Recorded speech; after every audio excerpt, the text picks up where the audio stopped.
Coming up on Body Shopping, we'll be unpeeling the mysteries of the nose job.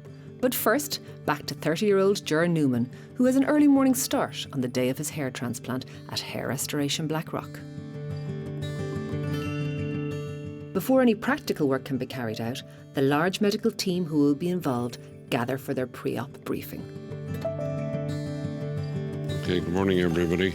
Our patient today is Ger Newman. This shows before his first surgery, and you can see the hair from the first surgery is growing quite well.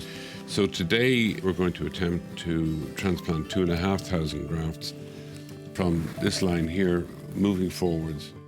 As the nurses prepare Ger's head for surgery, I take the chance to quiz his surgeon on exactly what the procedure entails.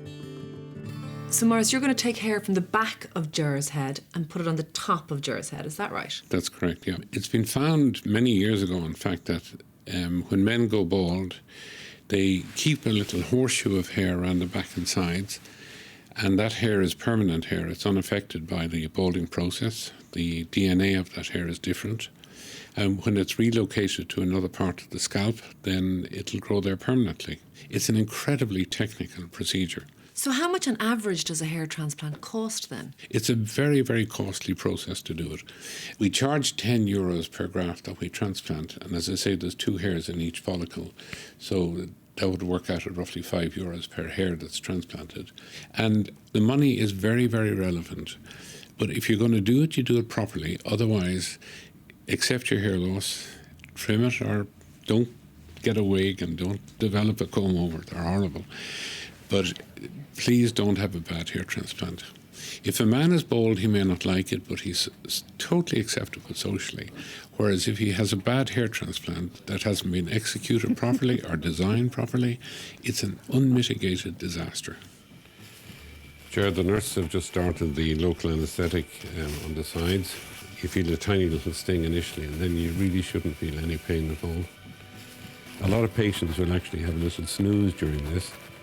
We'll turn on some music, and if you actually feel like going to sleep, well then just drift off, okay?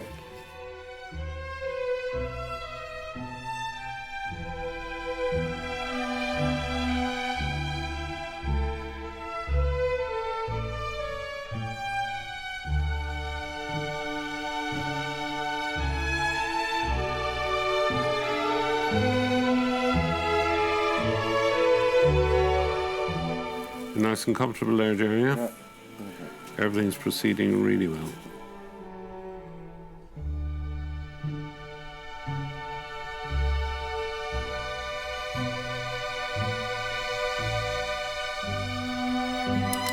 You probably hear a little clicking sound. This is the little stapler. We just put them in temporarily, and we take them out before the end of the procedure.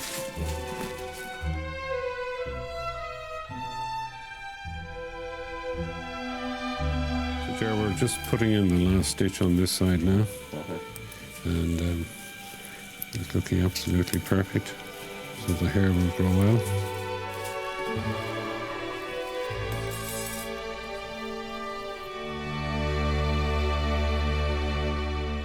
The strip of skin taken from Ger's head is passed to the next room, where clinical technicians begin the fine work of separating the hairs for grafting.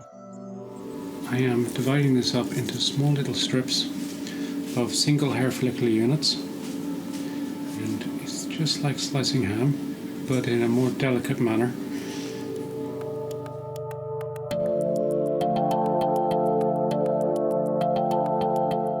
So you have the surgeons and the nurses, and then you have the medical technicians who will be working away at the microscopes.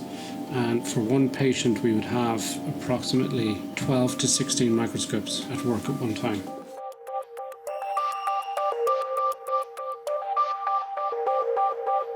What they do is they trim off any excess tissue, especially around the scalp, the epithelium area, always conscious to stay away from the roots and the hair shafts. So a lot of the girls here have a lot of experience in needlework, and a lot of detailed work with hand-eye coordination is essential. And there we have our 2 hair graft, ready for planting.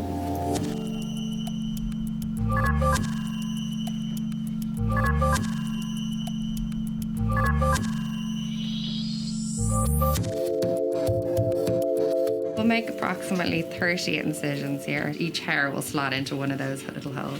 You're okay, Ger? Yeah, perfect. Okay. We'll start planting then. So they're the grafts there. So this bigger one is a 4-hair graft. So there's 4 roots. That's a 3-hair graft. That's a 2-hair graft, and that's a single hair graft. The fatty bit is what sits into the incisions, and the skin heals over, and all you can see the next day is just the hair coming out. Evita's planting in some 2, 3 and 4 hair grafts into the incisions that we've just made. So that actually takes a lot of skill and a lot of practice to get to be able to slot them in that easily. With so many highly skilled technicians required for each patient, the average transplant at Hair Restoration Blackrock will set you back around €15,000. For Ger, it's money well spent. They got more hair than they expected today, so I'm very happy with that. The pain wasn't that bad at all today, so I'm delighted with that. So it's just still a bit very red at the moment, so they gave me spray for tonight that I have to put on every 20 minutes for 12 hours, and when that runs out, then I can finally get a few hours sleep. Ger really didn't want to go bald. He's had 2 top-of-the-range hair transplants now, and despite all the expense, he thinks it's worth it.